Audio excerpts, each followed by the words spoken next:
వచ్చిన సేవకులకు, పెద్దలకు, పరిశుద్ధులకు అందరికీ ప్రభువైన యేసుక్రీస్తు నామమున ప్రేమవందనాలు చెల్లిస్తూ ఉన్నాను.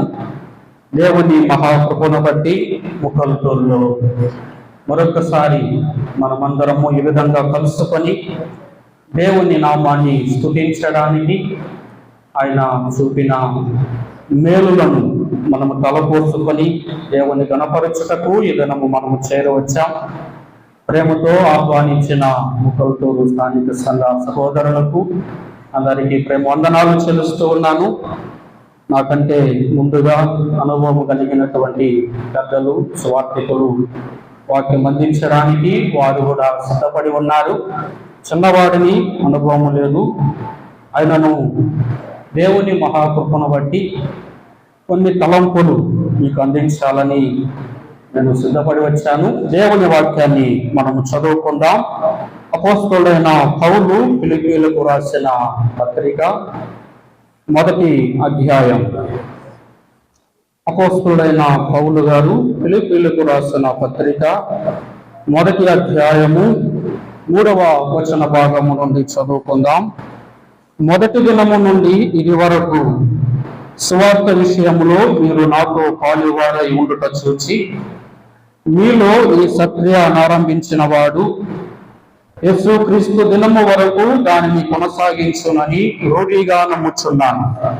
గనక మీ అందరి నిమిత్తము నేను చేయు ప్రతి ప్రార్థనలో ఎల్లప్పుడూ సంతోషముతో ప్రార్థన చేయొచ్చు నేను మిమ్మల్ని జ్ఞాపకము చేసుకున్నడెక్కడల్లా నా దేవునికి కృతజ్ఞతాస్తుతులు చెల్లించుచున్నాను.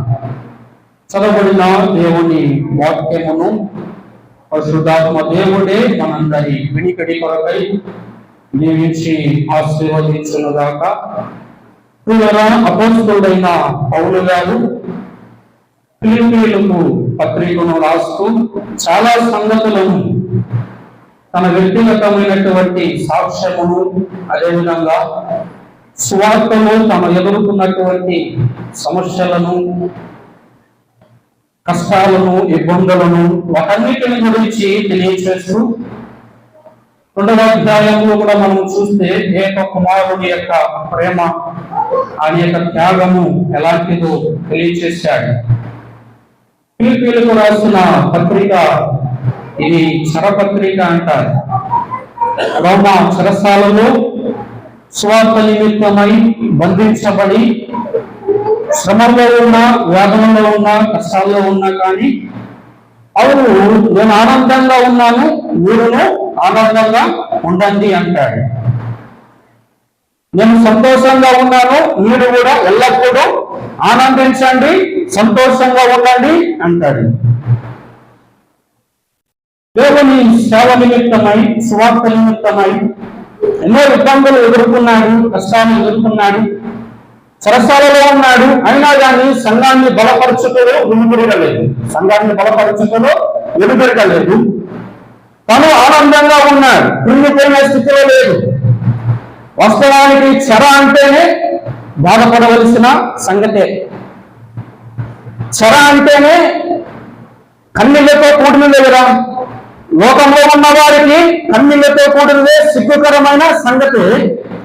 కానీ స్వార్థ నిమిత్తమై, దేవుని నిమిత్తమై నేను చెరసాలలో బంధించబడి ఉన్నాను, అయినను నేను ఆనందంగా ఉన్నాను అంటాడు. 3వ అధ్యాయంలో ఒక మాట చూడండి, 1వ వచనంలో మెట్టుకు నా సహోదరులారా ప్రభువునందు ఆనందించుడి అంటూ ఉన్నాడు.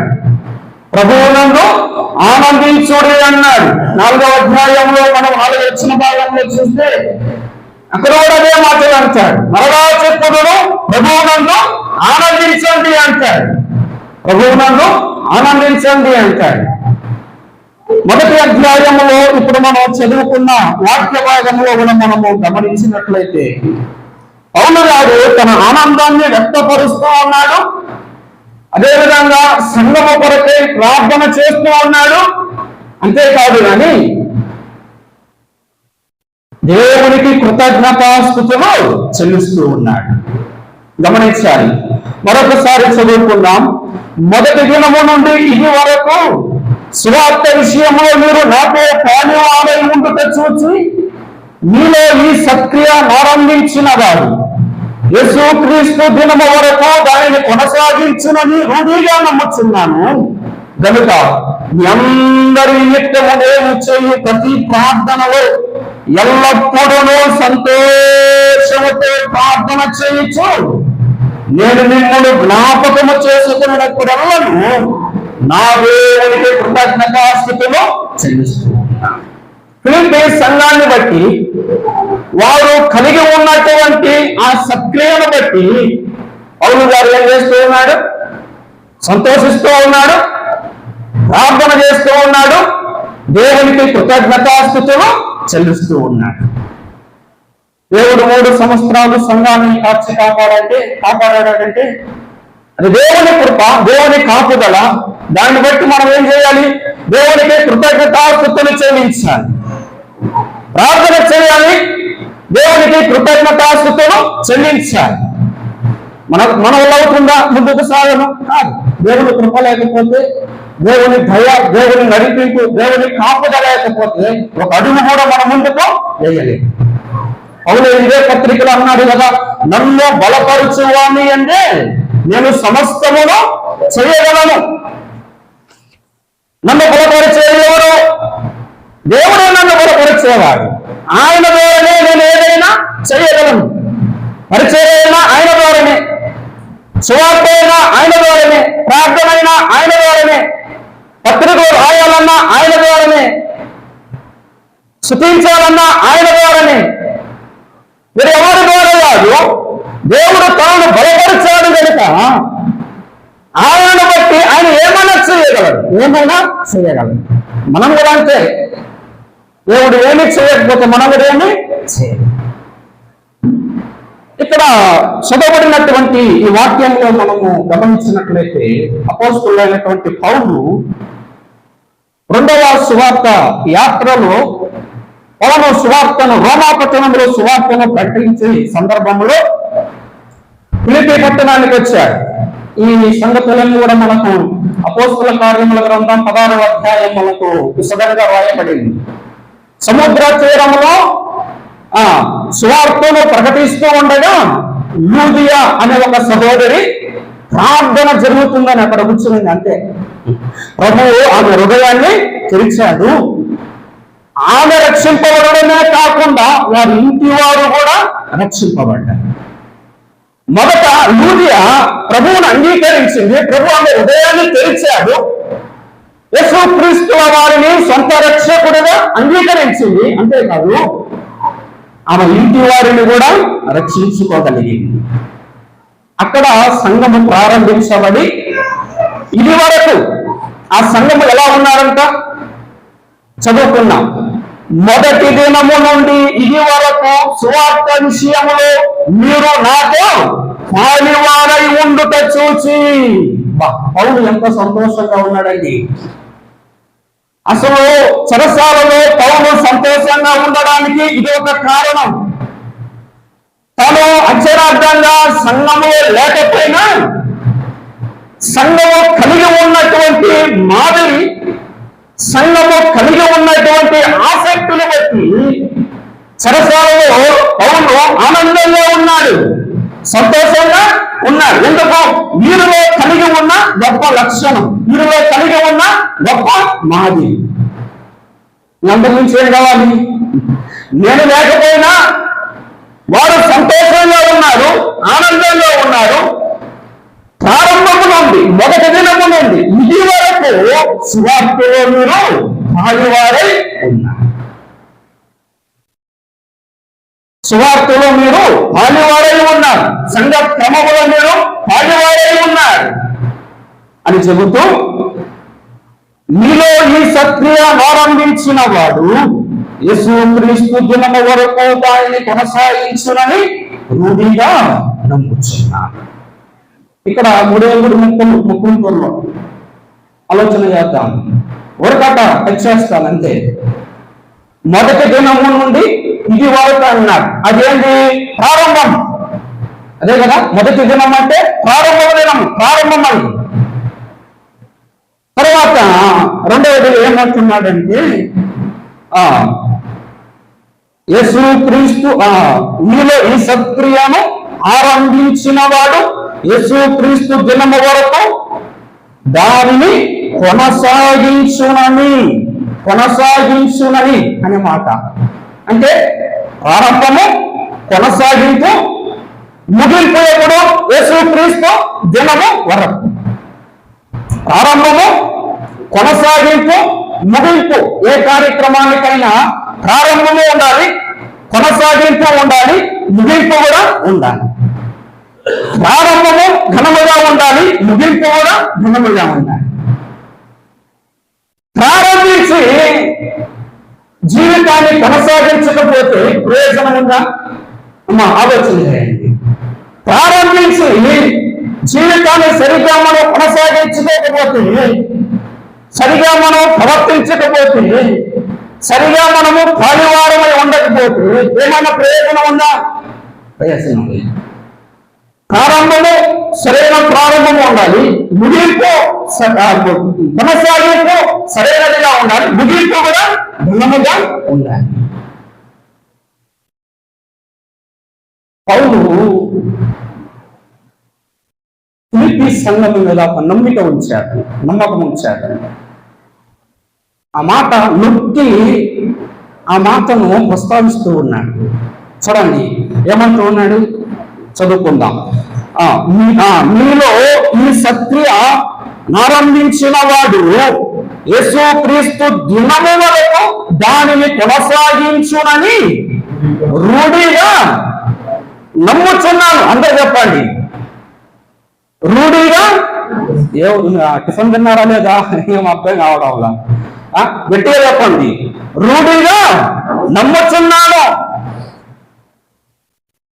నమ్ముచున్నాను అంటే ఖచ్చితంగా అంటూ ఉన్నాడు, మీ మీద నాకు నమ్మకము ఉంది, మీరు కొనసాగిస్తారని నాకు నమ్మకము ఉంది, మీరు చేస్తారని నాకు నమ్మకము ఉంది. నమ్మకమైన వ్యక్తులకు అప్పగించాడు, వారి నమ్మకంగానే పరిచర్యను కొనసాగిస్తూ ఉన్నారు. నమ్మకమైన వ్యక్తులకు అప్పగించాడు, వారి మీద నమ్మిక ఉంచాడు, ఆ నమ్మికను వారు ఒమ్ము చేయాలి. చాలా బయట మనం చూసినట్లయితే ఒమ్ము చేసిన వారు ఎంతో మంది లేకపోలేదు. ప్రారంభించి కొనసాగించలేకుండా తిప్పబడుతున్న వారు ఎంతో మంది ఉన్నారు. విశ్వాస యాత్రలో అడుగు పెట్టి లేచి పడిపోయిన వారు అట్టే ఉన్నవారు ఉన్నారు, లేచి నడిచి తన పరుగును కడముట్టించిన వారు కూడా లేకపోలేదు, ఉన్నారు.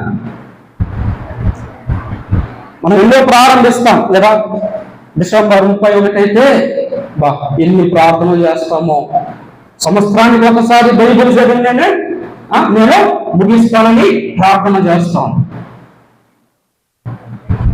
సంఘ కూడికలు అన్నిటికీ నేను హాజరవుతానని ప్రార్థన చేసుకుంటాం, తీర్మానం చేస్తాం. సంఘంలో నేను ఈ పరిచర్యలో నేను నమ్మకంగా చేస్తాను, నేను విడవను, బలంగా ప్రార్థన, గట్టిగా ప్రార్థన చేస్తాం, తీర్మానం చేసుకుంటాం. కొనసాగింపు ఉందా? కొనసాగింపు ఉందా? కొనసాగిస్తూ ఉన్నామా? అది ఆలోచన చేద్దాం. కొనసాగిస్తూ ఉన్నామా? ప్రారంభంలో బాగానే ఉంది, బాగానే ప్రార్థన చేసుకుంటూ ఉన్నాం, బాగానే తీర్మానము చేస్తూ ఉన్నాం, కానీ కొనసాగింపు ఏది? అది వారం చర్చ నిండిపోతుంది, వారికి పుడికేదు, ఎవరు రావడం లేదు. ఎవరు కొన్ని స్థలాల్లో వారికి పుడికేదేమో. ఎంత విచారకరం. మనం రక్షింపబడే మునుపు అన్ని చెప్తారు మనకి. రక్షింపబడిన తర్వాత సంఘంలో ఎలా ఉండాలి, వారపు కొడుకులు ఎలా ఉండాలి, ప్రార్థనలు ఎలా ఉండాలి, సహవాసంలో ఎలా ఉండాలని అన్ని చెప్పి అన్ని ఒప్పుకొని అన్ని చేస్తాం, క్రమంగా ఉంటామని బాప్తిసము తీసుకుంటాం. తీసుకున్న తర్వాత ప్రారంభం, కొనసాగింపు ఎలా ఉంది? కొనసాగిస్తూ ఉన్నామా? ఆలోచన చేయాలి. దేవుని కృపను బట్టి కొత్తపల్లిమెట్టలో మా సంఘంలో 10 మంది వచ్చినా 7 మంది వచ్చినా వారపు గుడికి మాకు రాపం. మేము బుధవారము, శనివారము, ఆదివారం 3 వచ్చినా 4 వచ్చిన ఆపము. ఒక్కరు వచ్చినా కానీ వాక్యం చెప్తాను నేను, ఒక్కరు వచ్చినా కానీ వాక్యం చెప్తా. ప్రారంభిస్తే కొనసాగించాలి, ఆపకూడదు. బైబిల్లో విశ్వాస యాత్రలు ఎంతో మంది అడుగు పెట్టారు, అడిగిన వారు అన్నారు. అలా మనం ఉండకూడదు, అలా మనము ఉండకూడదు. పౌలు ఏమంటున్నాడంటే ఫిలిప్పీ సంఘాన్ని గురించి, మీలో ఈ సత్క్రియ ఆరంభించిన వాడు యేసు క్రీస్తు దినము వరకు దాన్ని కొనసాగించునని రూఢిగా నమ్ముచున్నాను కనుక మీ అందరి నిమిత్తము నేను చేయు ప్రతి ప్రార్థనలు ఎల్లప్పుడూ సంతోషముతో ప్రార్థన చేయించు నేను మిమ్మల్ని జ్ఞాపకము చేసుకున్నప్పుడెల్లను నా దేవునికి కృతజ్ఞతాస్తుతులు చెల్లించు, కృతజ్ఞతాస్తుతులు చెల్లించు. వారిలో కలిగి ఉన్న ఆ గొప్ప మాదిరి కలిగిన ఆ సక్రియను బట్టి దేవుడు ఏం చేస్తున్నాడు? కృతజ్ఞతాస్తుతులు చెల్లిస్తున్నాడు. అవును, కృతజ్ఞత కలిగిన వాడు. నేను క్రమంగా బైబిల్ చదువుతూ ఉంటాను. నేను చదివేటప్పుడు ఈ సంగతులను గమనంలో నేను నిలుపుతాను. పత్రిక ప్రారంభించినటువంటి మొదటి అధ్యాయములోని ప్రారంభంలోనే ప్రతి విషయంలో దేవునికి కృతజ్ఞతాస్తుతులు చెల్లిస్తాడు, దేవునికి కృతజ్ఞతాస్తుతులు చెల్లిస్తాడు. పౌలుని కృతజ్ఞతా ప్రియుడు అంటారు, పౌలుని కృతజ్ఞత ప్రియుడు అంటాడు. మరిచిపోయేవాడు కాదు, విడిచిపెట్టేవాడు కాదు. సంఘము చూపిన ప్రేమ బట్టి, సంఘము కలిగి ఉన్న మాదిరిని బట్టి, సంఘము నడుచుకున్న తీరును బట్టి అపోస్తలుడైన పౌలు దేవునికి కృతజ్ఞతాస్తుతులు చెల్లిస్తూ వచ్చాడు. అది చదువుకున్నామా? కొరింథీయులకు రాసిన మొదటి పత్రిక 1వ అధ్యాయం 4వ వచన భాగాన్ని చదువుకుందాం. దేవుని కృపను చూచి నీ విషయమై నా దేవునికి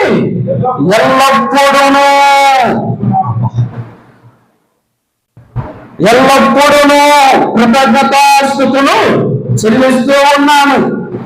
దేవుని బట్టి క్రీస్తు యేసునందు మీకు అనుగ్రహింపబడిన దేవుని కృపను చూచి, దేవుడు మీకు ఇచ్చిన కృపను చూచి ఎల్లప్పుడూ నేను దేవునికి ఏం చెల్లిస్తున్నాడంట?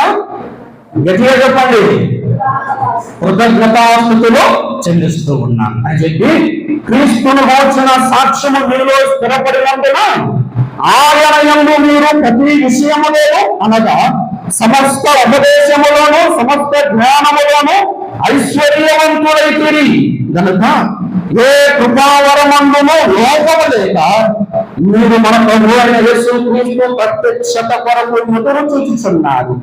మన ప్రభు అయిన యేసు క్రీస్తు దినమందు మీరు నిరపరాధులై ఉండునట్లు అంతము వరకు ఆయన మిమ్మను స్థిరపరచును, అంతము వరకు ఆయన మిమ్మను స్థిరపరచును అని చెబుతూ, యేసు క్రీస్తు దినము వరకు మీరు నిరపరాధులై ఉండునట్లు. ఎలా ఉండాలంట?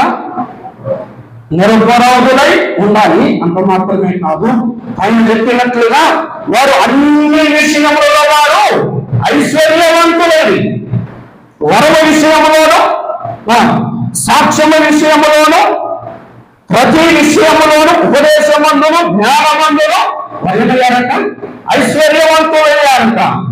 ఎవరు? కొరింథీ సంఘస్థులు. అది ప్రారంభమేనండి, అది ప్రారంభమేనండి. కృపావరములో ఏ విషయంలో లోపం లేదంట. వా, ఎంత గొప్ప మాదిరి చూడండి. 10వ వచనం నుండి చదువుకుంటే ఒక్కొక్కటి బయటకు వచ్చింది, ఒక్కొక్కటి బయటకు వచ్చింది. వారు సిద్ధాంతపరమైన విషయంలో వారు తప్పిపోయారు. వ్యక్తిగత సాక్ష్యాన్ని కాపాడుకునే విషయంలో వారు పడిపోయారు. ప్రారంభము ఎలా ఉంది చెప్పండి? ప్రారంభం ఎలా ఉంది? బాగానే ఉంది, ఐశ్వర్యవంతులయ్యారు. ఏ విషయం కృపావరంలో ఏ విషయంలో వారు లోపల లేని వారై ఉన్నారు అని అల్లరి ఉంది, అన్ని ఉన్నాయి. నువ్వు లోపలన్నీ చదివితే అన్ని బయటకు వచ్చాయి. అల్లరి ఉంది, కక్షలు ఉంది, భేదాలు ఉన్నాయి, అన్నీ ఉన్నాయి. లోపల అన్ని కనబడుతుంది మనకు. ప్రారంభం బాగానే ఉంది, కానీ కొనసాగింపు ఎలా ఉంది? కొనసాగింపు ఎలా ఉంది? ప్రతి అధ్యాయంలో ఏదో ఒక సమస్య, ప్రతి అధ్యాయంలో ఏదో ఒక లోపం. ఈ సంగతిని పౌలు గారు గ్రహించి పత్రిక రాసి చివరికి వారిని ఒక కోవకు తీసుకుని వచ్చారు. 2వ పత్రికలో చూస్తే వారిని పొగుడుతూ ఉంటాడు, వారిని బలపరుస్తూ ఉంటాడు, స్థిరపరుస్తూ ఉంటాడు, మెచ్చుకుంటూ ఉంటాడు. మొదటి పత్రిక రాశాడు, చదువుకున్నాడు, లోపాన్ని దిద్దుకున్నాడు. 2వ పత్రిక రాసినప్పుడు వారిలో ఉన్న మంచి లక్షణాలను జ్ఞాపకం చేసుకుని వారిని బట్టి దేవునికి స్తుతులు చెల్లించాడు. మరి ఎక్కువగా వారిని బలపరిచాడు.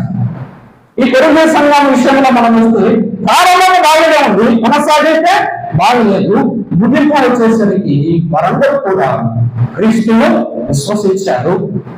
అపోస్తలుల బోధల వారు నిలిచారు.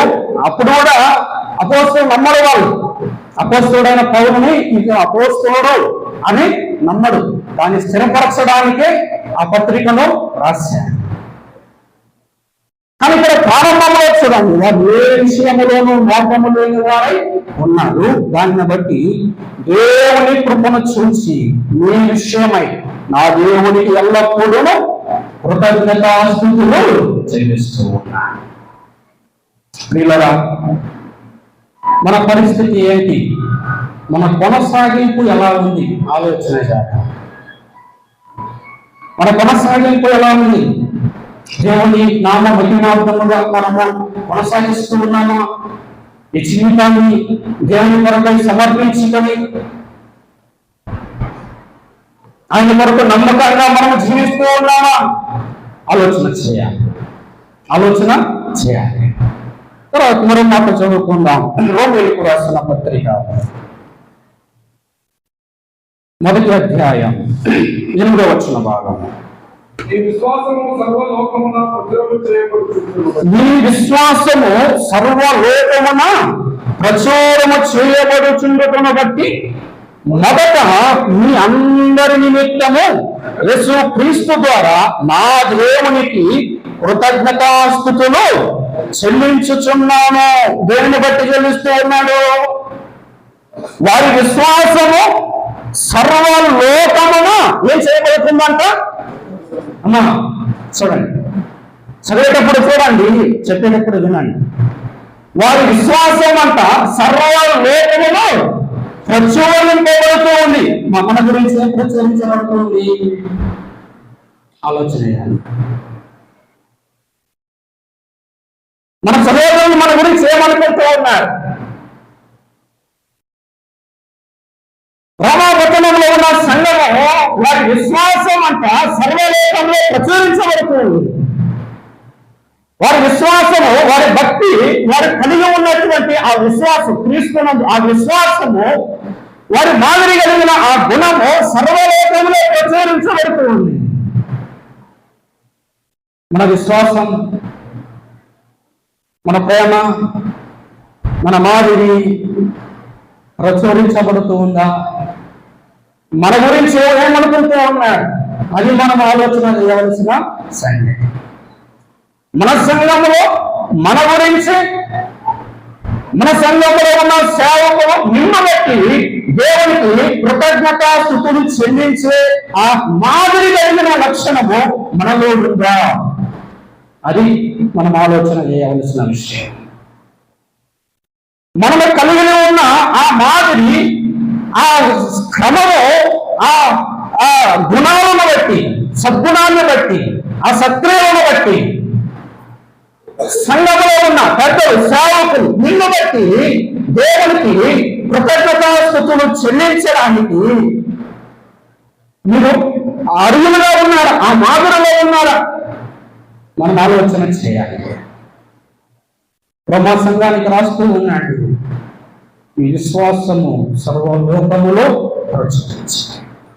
దాన్ని బట్టి నేను దేవునికి కృతజ్ఞతాస్తుతులు చెల్లిస్తూ ఉన్నా. మరో మాట, దశలోనికీయులకు రాసిన మొదటి పత్రిక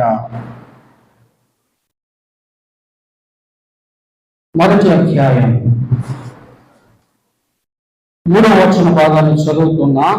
విశ్వాసముతో కూడిన మీ పనిని అందరూ వేయాలి, అందరూ వేయాలి. చూసారా? చూడాలి, బైబుల్ చూడాలి, చదివేటప్పుడు బైబుల్ గమనించాలి. చూడండి, విశ్వాసముతో కూడిన మీ పనిని, ప్రేమతో కూడిన మీ ప్రయాసమును, మన ప్రభువైన యేసుక్రీస్తునందరి నిరీక్షణతో కూడిన మీ ఓర్పును మేము మన తండ్రి అయిన దేవుని ఎదుట మానక జ్ఞాపకము చేసుకొనుచు మా ప్రార్థనల యందు మీ విషయమై విజ్ఞాపనము చేయించు మీ అందరి నిమిత్తము ఎల్లప్పుడూ దేవునికి కృతజ్ఞతాస్తుతులు చెల్లించుచున్నా. మీ అన్ని ఎల్లప్పుడూ చెల్లిస్తా ఉన్నాడు ఆయన. చెరసాల్లో ఉన్నా, బయట ఉన్నా, లోపల ఉన్నా ఎల్లప్పుడూ ప్రార్థన చేసేటప్పుడల్లా దేవునికి కృతజ్ఞతాస్తుతులు చెల్లిస్తూ ఉన్నాడు. ఇక్కడ దేనిని బట్టి కృతజ్ఞతాస్తుతులు చెల్లిస్తూ ఉన్నాడు? అక్కడేమో వారి విశ్వాసాన్ని బట్టి, ఫిలిప్పీ పత్రిక ఏమో వారు సువార్తలో పాలువారై ఉన్నారు, ఆ సత్క్రియను బట్టి కృతజ్ఞతాస్తుతులు చెల్లించారు.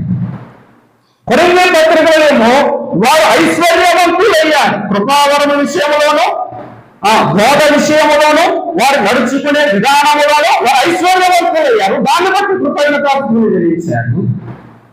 ఇక్కడ దశలోనిక సంఘానికి మనం వచ్చేసరికి వారు విశ్వాసముతో పనిచేస్తూ ఉన్నారు. విశ్వాసముతో పనిచేస్తూ, అవిశ్వాసముతో కాదు, ఇది అవుతుందో అవదో అని కాదు, ఫలిస్తుందో ఫలించదని కాదు, విశ్వాసముతో పని జరిగిస్తూ ఉన్నారు. విశ్వాసముతో పని జరిగిస్తూ ఉన్నారు. ప్రేమతో కూడిన ఈ ప్రయాసం, వారి ప్రయాసం ఎలా ఉందంట? ప్రయాసపడుతూ ఉన్నారు, కష్టపడుతూ ఉన్నారు, కానీ ప్రేమతో వారు చేస్తూ ఉన్నారు. ఖర్చుతో కాదు, లేకపోతే మనస్సులో వేరే భావంతో కాదు, ఎలా చేస్తూ ఉన్నారు? ప్రేమతో ప్రయాసపడుతూ ఉన్నారు. మనము కూడా ప్రేమతో ప్రయాసపడాలి, విసుగుంటూ కాదు, ఉనుకుంటూ కాదు, సనుగుతూ కాదు, లోపల ఒకటి బయట ఒకటి తెచ్చుకొని కాదు. అప్పుడే క్రీస్తు యేసునందు మీ ప్రయాసము వ్యర్థము కాకుండా. కొరింథీ పత్రికలో అన్నాడు కదా, 15వ అధ్యాయం 58 అనుకుంటా, క్రీస్తు యేసునందు మీ ప్రయాసము వ్యర్థము కాదని ఎరిగి స్థిరులను కదలని వారే మనము పని చేసేటప్పుడు, ప్రయాసపడేటప్పుడు ప్రేమతో చేస్తే దేవుడు మన పనిని పరీక్షలో ఏం చేస్తాడు? ఆశీర్వదిస్తాడు, విస్తరింప చేస్తాడు, దీవిస్తాడు. దేవుని హస్తము మనం చూస్తాం. దశలోనిక సంఘంలో ఈ మాదిరి ఉంది.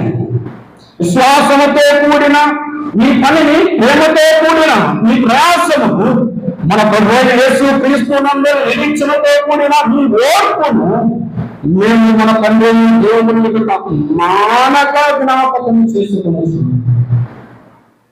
మానక జ్ఞాపకము చేసుకోవచ్చు. ఎంత గొప్ప మాదిరి కలిగినటువంటి సంఘము. ఇంకొక సంఘం ఉంది పక్కనే, వెనక్కి వస్తే గలతీ సంఘం ఉంది. మరి ఎలాంటి వారు తెలుసా? చదువుకున్నారు మాటలు, గలతీ పత్రిక. మీరు అలాంటి కనపడు. గలతీయులకు రాసిన పత్రిక మొదటి అధ్యాయం 6వ వచనం భాగం చూడండి. ఆరంభంలోనే మనుష్యుల వలనైనా, మనుష్యుల మూలముగానైనాను, ఏ మనుష్యుల వలనైనాను కాక అన్నాడు. ప్రారంభమే ఘాటుగా మాట్లాడుతున్నాడు. ఎందుకో తెలుసా? 6వ వచనం, క్రీస్తు కృపను బట్టి మిమ్మల్ని పిలిచిన వారిని విడిచి భిన్నమైన సువార్త తట్టుకు మీరెంత త్వరగా తిరిగిపోక చూడగా నాకు ఆశ్చర్యము వచ్చున్నది. ఎంత త్వరగా తిరిగారంట చూడండి. భిన్నమైన సువార్తకు వారు త్వరగా తిరిగిపోయారు. ప్రారంభమే వాళ్ళు గలతీయ సంఘం ప్రారంభమే సరిగ్గా లేదు.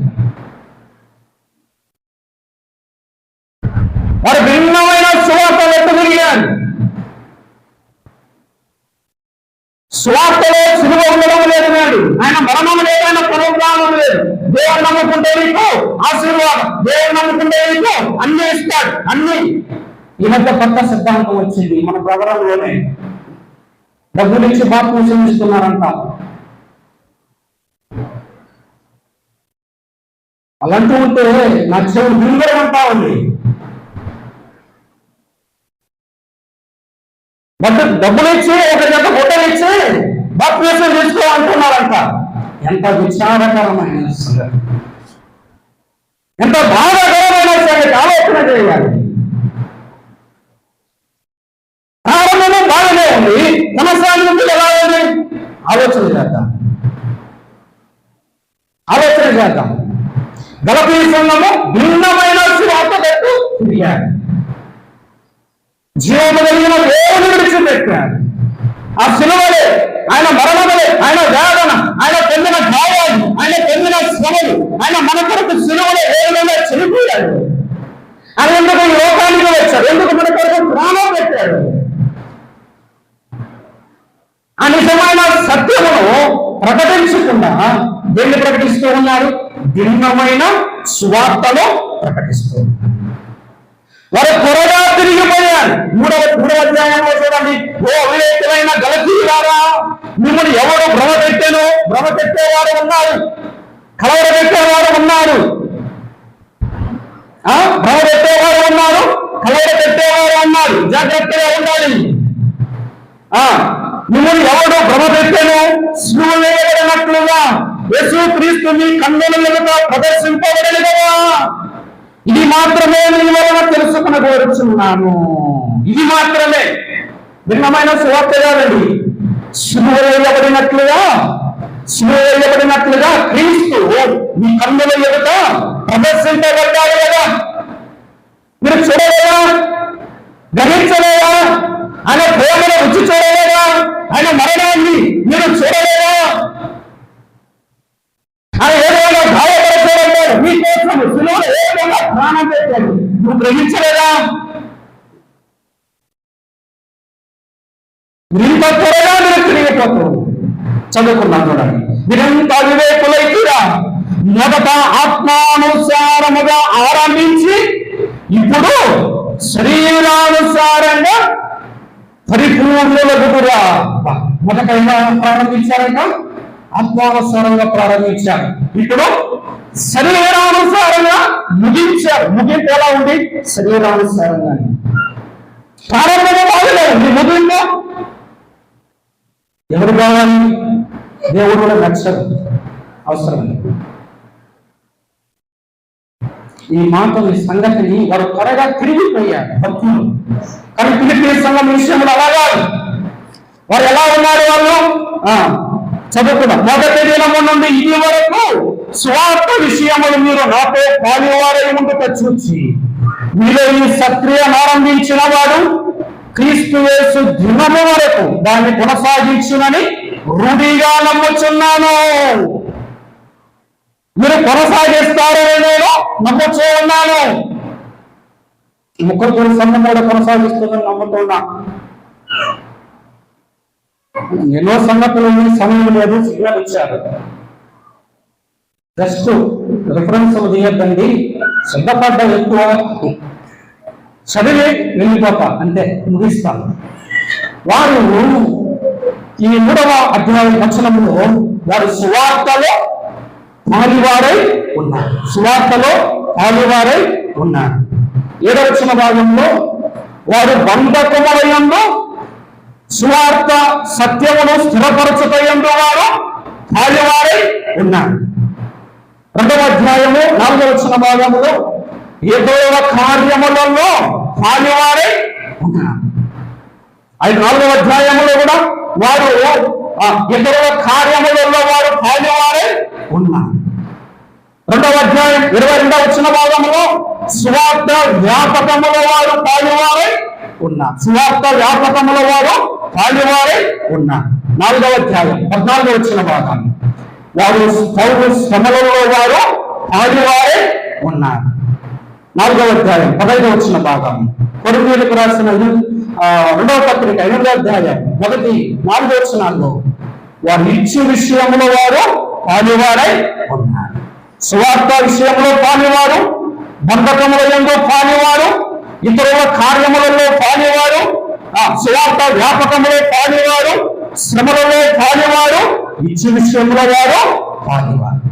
ఈ మాదిరి కలిగిన గుణాలు వారు కలిగి ఉన్నారు కనుక ఎల్లప్పుడూ దేవుడికి పౌలు కృతజ్ఞతాస్తుతిలో చెల్లిస్తూ ఉన్నారు. మనం కూడా మన సంఘాల్లో ఇలాంటి లక్షణాలు ఉంటే ధైర్యంగా కృతజ్ఞతాస్తుతిని చెల్లించుకోవచ్చు. ఇవి బట్టి దేవుని స్తుతిస్తాం. నువ్వు కలిగి ఉన్న లక్షణాలు బట్టి దేవుని ఎదుట ఉన్నట్టు ఉంది ఘనత ఉంది. ఇలా ఆలోచన చేద్దాం. ప్రారంభము, కొనసాగింపు, ముగింపు. ఈ మూడిటిలో మనము వాటిని చేసి మనం ముగిస్తే దేవుడి యొక్క మనకు మెప్పు ఉంది. దేవుడి మాటలను దీవించిందాక అవకాశం ఇచ్చిన స్థానిక సంఘ పెద్దలకు, గారికి, జతపల్లి వారికి అందరికీ ధన్యవాదాలు.